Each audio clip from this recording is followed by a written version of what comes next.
Gracias otra vez por estar con nosotros en este Investors Day, día doble, dedicado a los inversores en Renta 4 Gestora. Hemos atravesado una de las fases extraordinarias para saber qué está pasando, para identificar y entender bien en dónde estamos y cuál es la filosofía con la que deberíamos aproximarnos a los mercados. Qué importante es conocer la calidad y distinguirlo del resto de las cosas, o saber qué está caro o barato. Pero bueno, ahora llegamos a la renta fija. La renta fija, la que tiene una conexión directa con el gran tema del momento, los tipos de interés, los bonos, la proximidad de la inflación, que en algún momento tiene que llegar. Es que no podemos estar toda la vida sin inflación, no tiene sentido de realidad económica, ¿verdad? Sabemos que los humanos la generemos y la necesitamos, aunque no sea muy buena luego cuando viene un poco desbocada. Bueno, abrimos mesa. Esta va a ser una mesa, yo creo que apasionante. Aquí están ya con nosotros Ignacio Vitoriano, Carmen García, junto con Óscar Moreno y Paula San Pedro, que además, adelanto, que es una de las grandes especialistas en otro de los grandes temas del momento, no solo la inflación, sino la ASG o ESG, según las iniciales que utilicemos, la inversión sostenible, la inversión constructiva, la inversión que genera también impacto social. Es algo a lo que ahora hay muchas personas sensibles buscando precisamente esto. Así que gracias por compartir mesa. Vamos a disfrutar con las personas que nos siguen de este diálogo que tiene enormes temas de interés. Y me gustaría poner en contexto también a las personas que nos acompañan con una curiosidad que todos sentimos. A ver, Ignacio, ¿cómo gestionasteis los peores momentos de la pandemia cuando estalló todo en el año de 2020, cuando empezamos los confinamientos? ¿Qué es lo que hicisteis? ¿Cuáles fueron las primeras reacciones? Ahora mirando un poco hacia atrás. Bueno, al final el año empieza y termina de una manera totalmente distinta a la que teníamos previsto, ¿no? Al final, cuando termina el 2019 o siempre que termina un año, pues al final hacemos el ejercicio y el esfuerzo de hacer una previsión económica de que nos permita adaptar las carteras al entorno que tenemos y afrontar el año, ¿no? Y obtenemos unas rentabilidades esperadas y afrontamos y balanceamos la cartera en función de esto, ¿no? Lo hacemos nosotros, lo hacen todas las gestoras y es lo normal, ¿no? Además, independientemente de eso, pues recurrentemente, según van variando las variables económicas, pues nosotros vamos revisando esas previsiones, ¿no? Está claro que lo que hicimos para prever el 2020 pues fue un ejercicio fallido, ¿no? Un ejercicio fallido para nosotros y para cualquiera. Todas las previsiones que teníamos para el 2020 en el mes de marzo se vinieron abajo, ¿no? No obstante, nosotros tal cual estábamos en ese momento viendo el año, veíamos que los activos estaban caros, estaban sobrevalorados en renta fija y teníamos una posición más conservadora de lo habitual y con muchísima liquidez, ¿no? De manera que cuando ocurrió, digamos, el shock del coronavirus, pues estábamos con una posición de liquidez bastante holgada y cómoda, ¿no? Una vez que surgió esto, pues evidentemente las primeras preocupaciones que tenemos es sobre la liquidez, sobre si los clientes van a salir huyendo, ¿no? por el desconcierto, por la incertidumbre que se había generado. No fue así realmente, no vimos clientes, o bueno, sí, evidentemente los hubo porque es una situación de mucha incertidumbre, pero no fue un comportamiento que se diese de forma masiva, ¿no? Así que bueno, una vez que ya vimos bancos centrales actuando, un compromiso político de vía gasto público a ayudar a salir de la situación, pues nosotros fuimos invirtiendo todos esos excesos de liquidez que teníamos previamente y aprovechando el momento. En un primer momento con activos más seguros, porque todavía había mucho grado de incertidumbre y a medida que avanzaba el año, pues nos fuimos invirtiendo en cosas más cíclicas, ¿no? Si vemos el principio del año, lo que esperábamos para él y cómo terminamos, pues podéis ver en el gráfico, no esperábamos acabar el año con las rentabilidades con las que terminamos, ¿no? Veíamos un año pues complicado, con rentabilidades ajustadas, pero ese momento de volatilidad pues a nosotros como gestores pues nos dio una oportunidad, ¿no? Aunque fueran por motivos desgraciados, e hizo que nuestros fondos de inversión acabaran no solo en positivo, sino con rentabilidades muy interesantes, ¿no? En renta fija, ¿no? Y eso fue un resumen muy condensado de lo que fue el año pasado.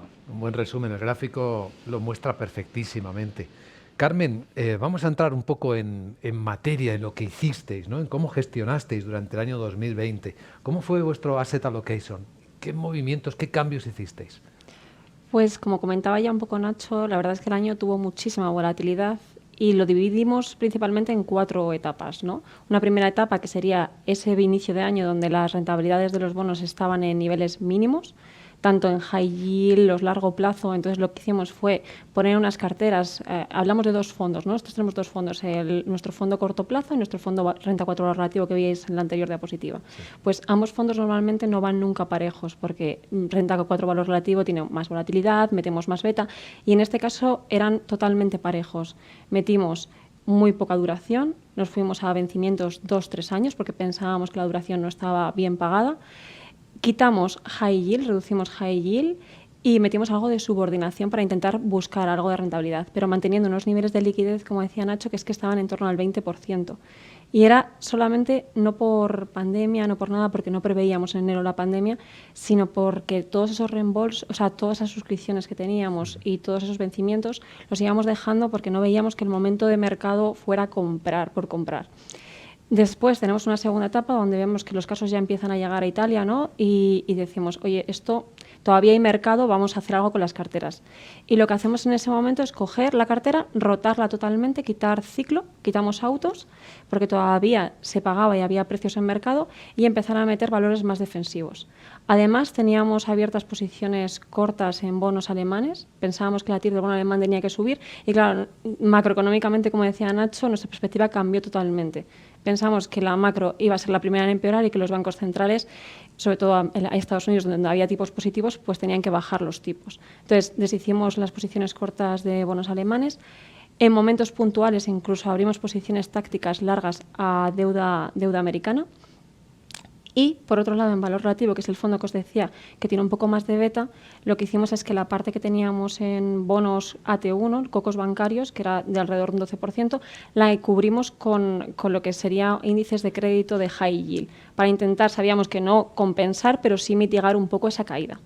Y pasamos a la tercera etapa, ¿no? Que es esa etapa en la que ya se ve que los bancos centrales van a entrar en mercado y entramos a comprar, a poner esa liquidez en movimiento.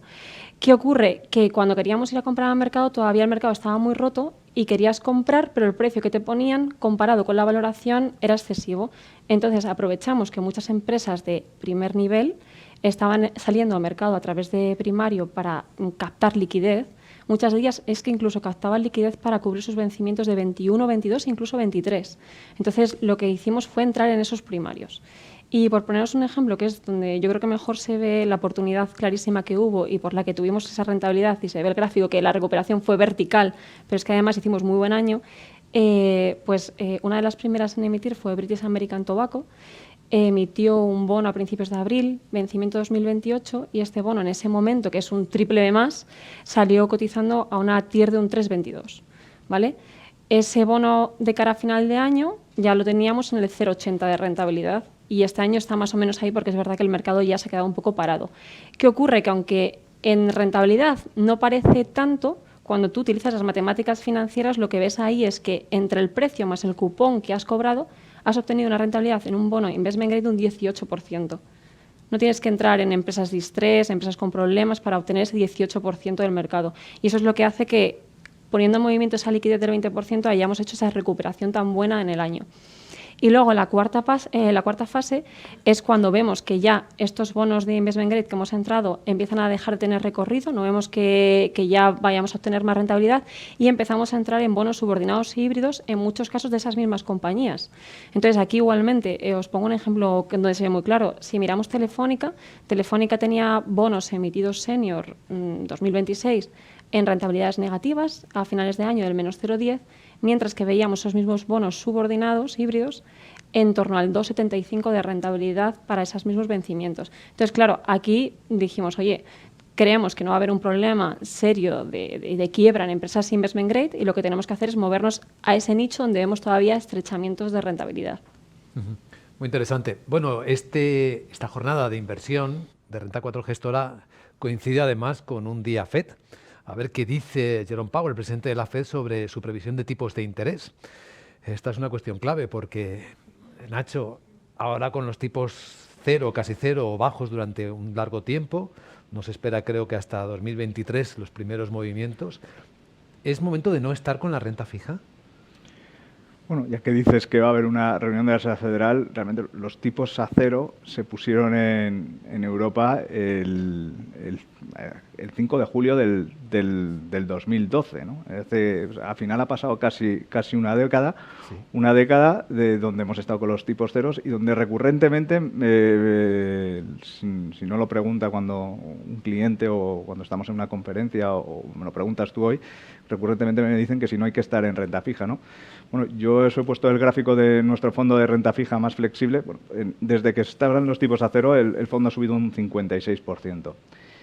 Y es que al final siempre se confunde, ¿no? Cuáles son los tipos de intervención del Banco Central con los activos que hay para invertir en renta fija, ¿no? En un fondo de inversión de renta fija no hay liquidez metida en el Banco Central ni bonos de deuda pública a corto plazo, ¿no? Nosotros podemos invertir en deuda pública vincada a la inflación, en renta fija privada con grado de inversión, con high yield, bonos subordinados que tienen una orden de prelación por debajo de un bono senior, en bonos híbridos, en bonos convertibles. Es decir, que el abanico de activos a los que podemos invertir realmente es muy extenso, ¿no? Y los tipos no son cero en todos. Evidentemente, durante estos 8 años, si los tipos hubieran estado al 4%, pues la rentabilidad que hubiéramos tenido en el fondo habría sido más elevada, ¿no? Puesto que, evidentemente, si el activo libre de riesgo me da un 4, pues yo tengo más rentabilidad. Pero bueno, como dices, dentro de un par de Investor Days cumpliremos la década con tipos a cero y desde luego pues habrá que seguir gestionando como lo hemos hecho hasta ahora, ¿no? Haciendo la asignación de activos que tenemos de renta fija entre todo el abanico de la manera más eficiente posible para obtener rentabilidad. Y desde luego oportunidades, momentos de volatilidad como el año pasado y otras circunstancias habrá que nos hagan el poder seguir dando rentabilidad de los fondos. Está bien que nos recuerdes que ha pasado casi una década, efectivamente, desde que tenemos tipos cero en la Unión Europea. Bueno, vamos a entrar en materia de lo que tenemos por delante, que es lo que seguramente les interesa mucho a las personas que nos están siguiendo. Carmen, y además hay varias preguntas en esta misma dirección que nos van llegando, ¿tenéis identificados cuáles son los activos de los que esperáis mejor rendimiento este año? ¿Y tenéis ya una estructura en vuestras carteras preparados para ellos? Pues sí, claramente hemos visto que 2021 volvía a comenzar con una rentabilidad en los activos de renta fija bastante positiva y los niveles de la deuda, los niveles de high yield, del corporate, empiezan a estar un poquito caros, pero comparándolo con el enero del 20 que veíamos antes, lo que vemos aquí es que primero no son esos mismos niveles, lo segundo que tenemos todos bastante liquidez y además tenemos a los bancos centrales para comprar y eso nos hace que en caídas lo que queremos que va a pasar es que al final vamos a entrar y van a ser caídas muy, muy cortas. Entonces, por eso partimos con liquidez, o sea, hemos vuelto a hacer liquidez. Antes, en enero del 20, teníamos un 20%, no vamos a llegar ahí. Ahora mismo tenemos una liquidez en torno al 7% en las carteras, esperando pequeñas correcciones para ir haciendo pues el resto de la cartera en el año. Y lo que hemos hecho es otra vez volver al corto plazo. O sea, hemos quitado efecto duración, creemos que la duración no está suficientemente primada ahora mismo. Y todos esos bonos subordinados e híbridos que hablaba antes que comprábamos, los telefónicos 2026, pues los estamos cambiando por bonos con coles muy cortas, 22 y 23, porque ahí no queremos jugar al riesgo de duración. En cuanto a la parte bancaria, tenemos posicionamiento en AT1, en valor relativo, es en torno a un 10% de la cartera, y ahí lo que hacemos, y llevamos tiempo diciendo, es que estamos migrando a lo que son instrumentos, como se llaman, legacy, que suena así como muy pomposo, pero es algo súper sencillo y os doy una pincelada muy rápida. Cuando hablamos de bonos legacy, lo que queremos decir es que son bonos que han emitido las entidades bancarias cuando la regulación no era la actual, era una regulación antigua. Entonces, ¿qué pasa? Que cuando llega la nueva regulación dejan de computarse como capital bancario para las entidades financieras. Es decir, un bono que tiene emitido un Santander al 9% ya no le va a computar como capital. Lo lógico es que Santander lo recompre o lo pague. Entonces, nos da muchísima visibilidad a esas coles tan cortas que tenemos en cartera. Y luego en la parte de high yield, pues somos claramente oportunistas, no entramos nada en índices, o sea, creemos que si tenemos una empresa de high yield es porque la conocemos muy muy bien, la hemos analizado y monitorizado, y de hecho los analistas en lo que más tiempo perdemos es en esta parte, en revisar muy bien las empresas que tenemos en high yield, y además que tampoco tenemos muchas, o sea, en valor relativo tenemos un 20% de la cartera en lo que serían empresas high yield, y son exactamente 12 nombres, y en el fondo corto plazo, que es un fondo mucho más conservador, tenemos solamente un 6% de la cartera y son 5 nombres. Y luego, en cuanto a la parte de deuda, pues aquí sí que vamos haciendo jugadas un poco estratégicas, ¿no? Ahora mismo estamos posicionados largos de Italia frente a Alemania. Pensamos que, bueno, que puede estrechar algo más la deuda italiana. En la parte de Estados Unidos creemos que pueden subir algo más los tipos americanos. Tenemos un corto abierto a deuda americana. Y también estamos bastante posicionados con en torno a un 4,5% de la cartera en lo que serían bonos ligados a la inflación, tanto de Estados Unidos como de Italia. Y por último, es verdad que, como os decía antes, no vemos que la corrección sea muy vertical, entonces por el momento no tenemos coberturas de ningún tipo hechas en las carteras. Bueno, si hay una palabra que se está repitiendo y el algoritmo lo identifica rápidamente en las preguntas es inflación. Es que aparece cada 2 por 3 y es normal, hay inquietud por el aumento de la inflación. Así que, Nacho, casi todas van en la misma dirección. ¿No es la inflación la mayor enemiga de invertir en renta fija? Bueno, desde mi punto de vista, la inflación es un enemigo del ahorrador, ¿no? Al final, lo primero que ve, el primer efecto de la inflación es que un ahorrador pierde su poder adquisitivo por incremento de precios. No es en sí un enemigo del inversor de renta fija. Cuando tenemos un escenario inflacionista, evidentemente, un gestor de renta fija lo que hace es adaptar sus carteras a ese escenario.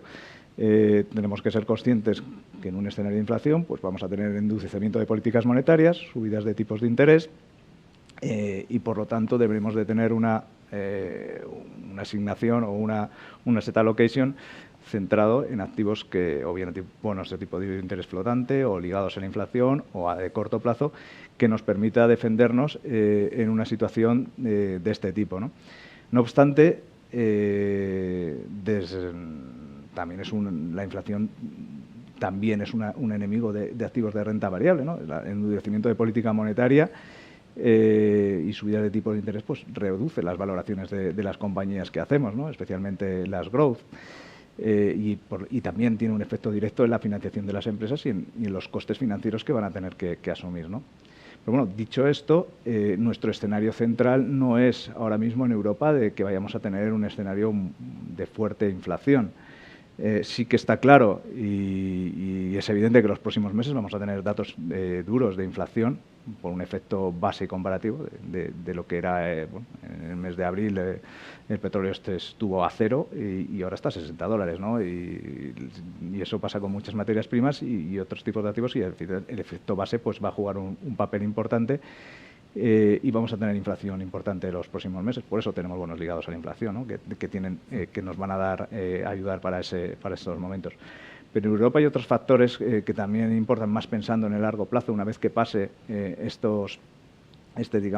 one-off, ¿no? que tenemos ahora mismo de inflación, y es que bueno, las presiones inflacionistas son más contenidas, ¿no? Y es que hay otros factores de envejecimiento de la población, de productividad, de tendencias de consumo, de tecnología, que hacen que las perspectivas que tenemos de inflación a largo plazo pues no sean tan duras, ¿no?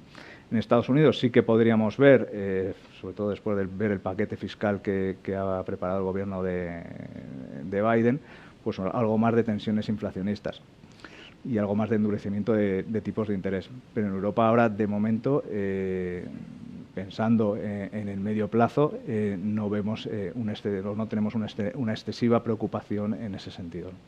Pues esta es la respuesta para tantas personas. Entre las últimas en preguntar, Antonio Martínez, dedicada también para ti.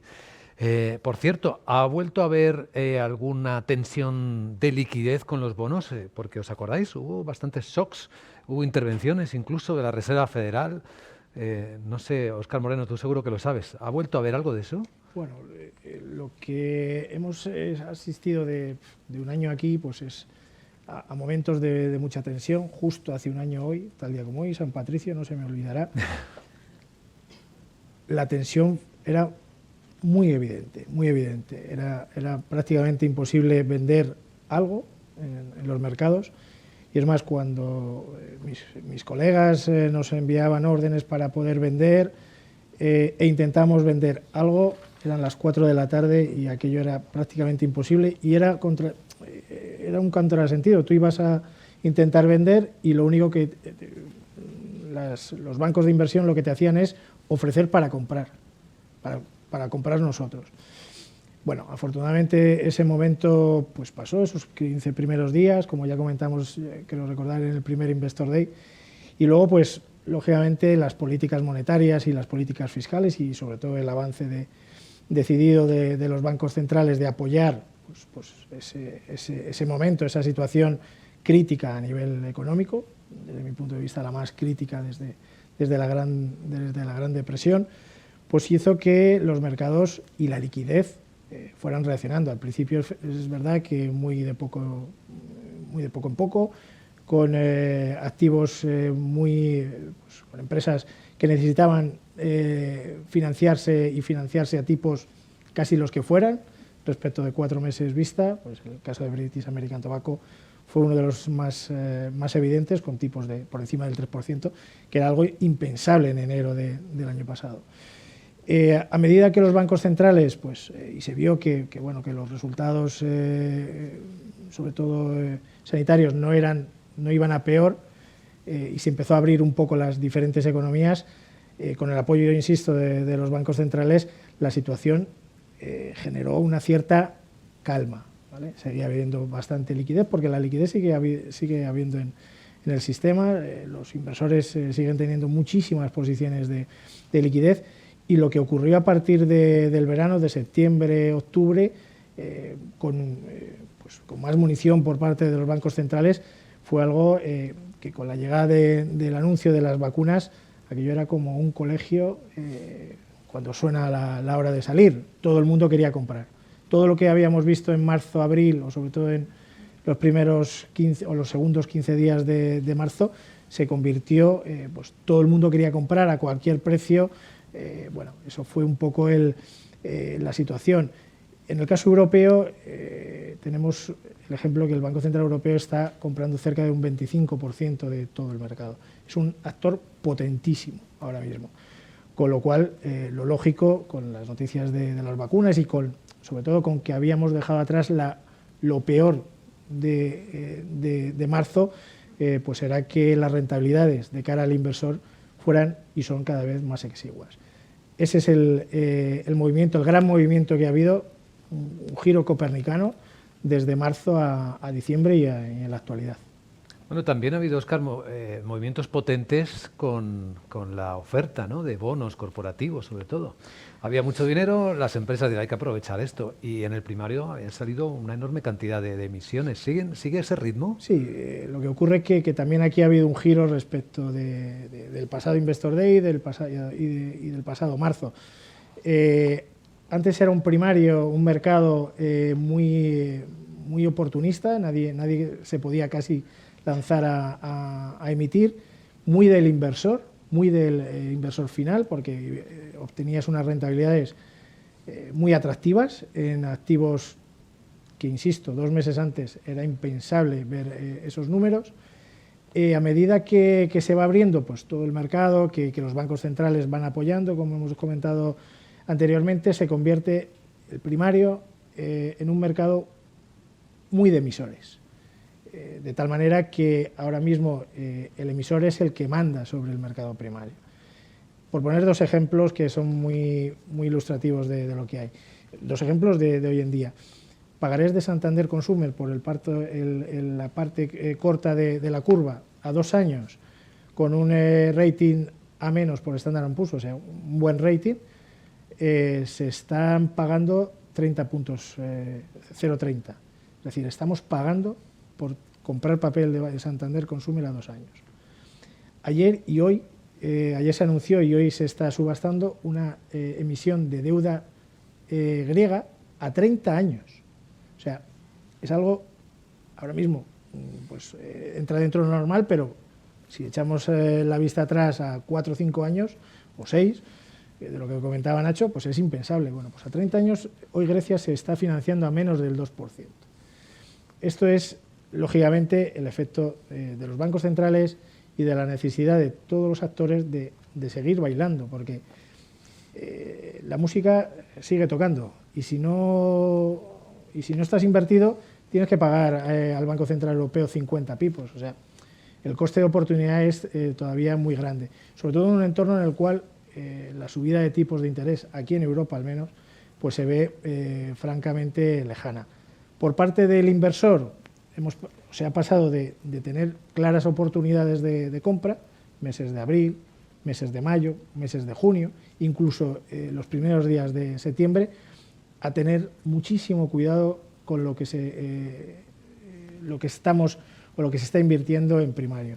Porque, lógicamente, al haber actores tan potentes que tienen, pues, lógicamente, mucho interés en determinadas emisiones, el precio, la rentabilidad que desde que empieza la emisión hasta que termina varía mucho. Hay que estar muy atento a ello y en muchas ocasiones pues los mismos gestores pues lógicamente toman la decisión de retirarnos de esas subastas porque lógicamente son activos que eran atractivos pero al final terminan siendo caros.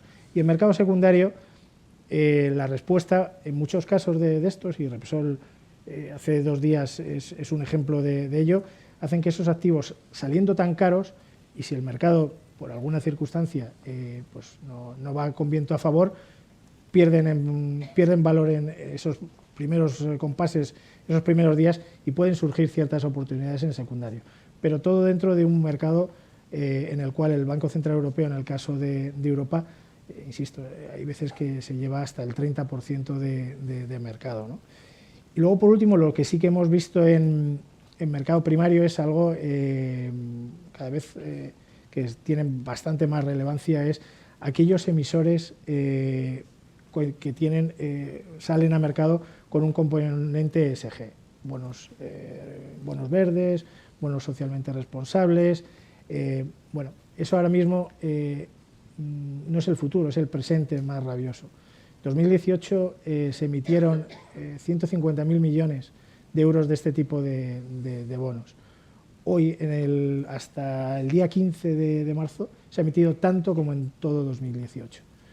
Toda la legislación, todas las nuevas regulaciones europeas van encaminadas hacia este tipo de activos y los propios emisores ya lo saben y premian a aquellos gestores, a aquellas casas, a aquellos inversores, en definitiva, que introducen dentro de su política de gestión estos componentes ESG.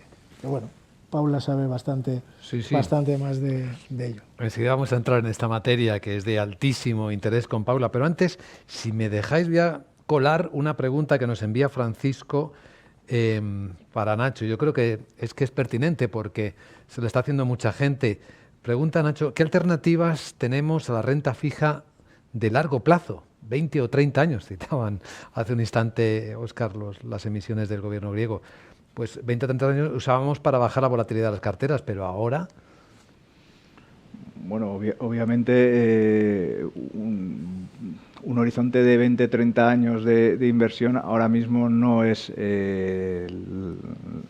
la renta fija no es quizás el mejor activo para invertir, ¿no? Y con la inflación llegando. Exactamente, bueno, con la inflación llegando, o que llegará, sí. Tarde o temprano, no tan pronto como el mercado ha descontado quizás estos días poniéndose nervioso, pero desde luego en Estados Unidos llegará y en Europa también llegará de alguna manera y tarde o temprano tendremos un endurecimiento de política monetaria. Nosotros ahora mismo en las carteras, como también ha comentado Carmen, las duraciones las hemos reducido. O sea, si queremos ponernos un benchmark, no estamos invirtiendo en duraciones excesivamente largas y estamos controlando ese aspecto. Y una alternativa, desde luego, cuando estamos pensando en invertir en bonos a largo plazo, con este entorno que tenemos es invertir en bonos ligados a la inflación, que desde luego en los próximos meses van a seguir funcionando muy bien, especialmente en Estados Unidos o en Italia, donde todavía hay prima de riesgo. Y desde luego ahora es muy prematuro para hablar de bonos flotantes, desde luego, porque no lo veo, hasta que empiecen a subir los tipos de interés en Europa todavía nos queda, ¿no? Pero bueno, si una persona está pensando invertir en deuda, o en fondos de inversión o en deuda muy a largo plazo, yo sinceramente, como comentaba, nosotros estamos haciendo lo contrario, estamos ajustando las carteras para un entorno diferente, ¿no? Claro, tiene todo el sentido del mundo. Efectivamente está muy, muy bien planteado. Bueno, Paula San Pedro, que es la gran especialista en esta casa, en ESG, en inversión sostenible y responsable. Por cierto, desde hace una semana las cosas están más claras, ¿no? Tenemos nueva taxonomía, se ha categorizado más, ahora ya se sabe con mucha precisión. Se supone que hablamos en la misma lengua todos cuando hablamos de ESG. La definimos bien, ¿no? Yo creo que ya por fin llegamos a ese punto. Sí, estamos en ese punto. Yo creo que, bueno, para que se entienda y para que lo entendamos todos, ¿qué es la inversión ESG, ¿no? ¿Qué son esas siglas? Y es que no es más que las siglas en inglés de medioambiental, social y gobernanza, ¿no? Y la inversión ESG es incluir factores que tienen que ver con el tema medioambiental, con los impactos sociales y con la gobernanza en la toma de decisiones de inversión de forma sistemática, ¿no? Entonces, ¿por qué es importante? Por ejemplo, si nos fijamos en los temas medioambientales, pues al final vamos a ver qué impactos tienen las compañías en el medio ambiente, pero no solo porque queramos ver qué impacto tienen, sino porque esos impactos nos pueden acabar costando dinero. Vamos a ver, por ejemplo, una compañía que emita CO2, al final la regulación va a hacer que ese coste de CO2 se vaya incrementando. Entonces, eso al final me impacta financieramente. Yo, cuando analizo una compañía, tendré que tener en cuenta pues, ese consumo de CO2 o la gestión de los residuos que hacen esas compañías. El tema social, que a lo mejor se habla menos, aunque con el último año, con el COVID, se ha empezado a hablar más, es bastante extenso. Entonces, tenemos que mirar primero, de cara dentro de la compañía, factores pues, de tema de gestión de empleados, diversidad, siniestralidad. ¿Por qué? Porque al final gran parte del éxito de las compañías son los empleados que tienen, los que toman las decisiones. Entonces, una compañía con una fuerte captación de talento o que sea capaz de desarrollar talento, será capaz de innovar y será capaz de hacerlo bien. También vamos a mirar de cara al exterior de esas compañías, pues su responsabilidad sobre los productos, ¿no? Pues una farmacéutica, la responsabilidad de los efectos adversos que puede tener. No solo también por los posibles litigios en los que puedas entrar, sino porque hoy en día el daño reputacional con el tema de las redes sociales te puede hacer mucho daño, ¿no? Y ya en la gobernanza, al final, bueno, es algo que yo creo que ya se venía analizando ya desde hace bastante tiempo, sobre todo en crédito. Queremos compañías bien supervisadas, queremos evitar malas prácticas contables y queremos evitar una excesiva toma de riesgos por parte de los gestores de las compañías que no está alineada con los accionistas. Entonces, es importante, son riesgos que hay que tener presente y que están entrando pues, en casi todos los fondos de inversión. Muy bien definido el qué, Paula, pero es el momento, y en este Día de la Inversión es el lugar para hacerlo, el cómo. ¿Cómo Renta 4 Gestora incorpora esos criterios ESG en sus carteras? Bueno, nosotros lo que creemos es que tiene que ir unido al análisis que nosotros hacemos de una compañía. O sea, nosotros no podemos hacer un análisis financiero y luego pasarle una plantilla ESG. ¿Por qué? Porque al final son impactos que son financieros, que afectan a los modelos de negocio de las compañías. Entonces, por poner un ejemplo de cómo lo hacemos en crédito, que nos viene, bueno, es más cercano a nosotros primero vamos a determinar ¿cuáles son los factores que más afectan a cada sector? Por ejemplo, si estoy analizando una compañía industrial, pues van a ser factores medioambientales, pues emisiones de CO2, qué hace con los residuos, etcétera. Si es un banco, pues me voy a fijar mucho más en temas de ciberseguridad, temas de protección de los datos de sus clientes, etcétera. Y luego también, una vez que tenemos identificados esos factores, ¿qué factores me voy a tener que fijar yo como analista? Vemos la intensidad de esos riesgos. Por ejemplo, hay sectores como el petrolero que con el tema de la transición energética tienen un riesgo muy elevado y hay sectores, a lo mejor los medios de comunicación, que aunque tienen sus riesgos, el impacto en la cuenta de los resultados, el impacto en el modelo de negocio es menor. Y una vez que tenemos un poco la figura de lo que tenemos que mirar, tenemos herramientas ESG, ¿vale? Y que nos van a dar las puntuaciones de un rating, en vez de un rating de crédito, un rating ESG, en base a qué riesgos tienen las compañías y cómo los están gestionando. Pero además nos dan los datos subyacentes que están detrás de esos ratings. ¿Por qué? Porque es importante ver de dónde sale el número final. No me vale decir, pues Repsol tiene un 80. No, yo quiero saber ese 80 de dónde viene, qué factores son los que lo están lastrando y qué otros factores lo están impulsando al alza. Quiero saber también cómo está evolucionando en el tiempo. Voy a hablar con los gestores de la compañía para ver cómo planifican ellos o qué planes tienen para mejorar. Y una vez que tengo todo eso, pues hago una valoración y lo incorporo a mi análisis.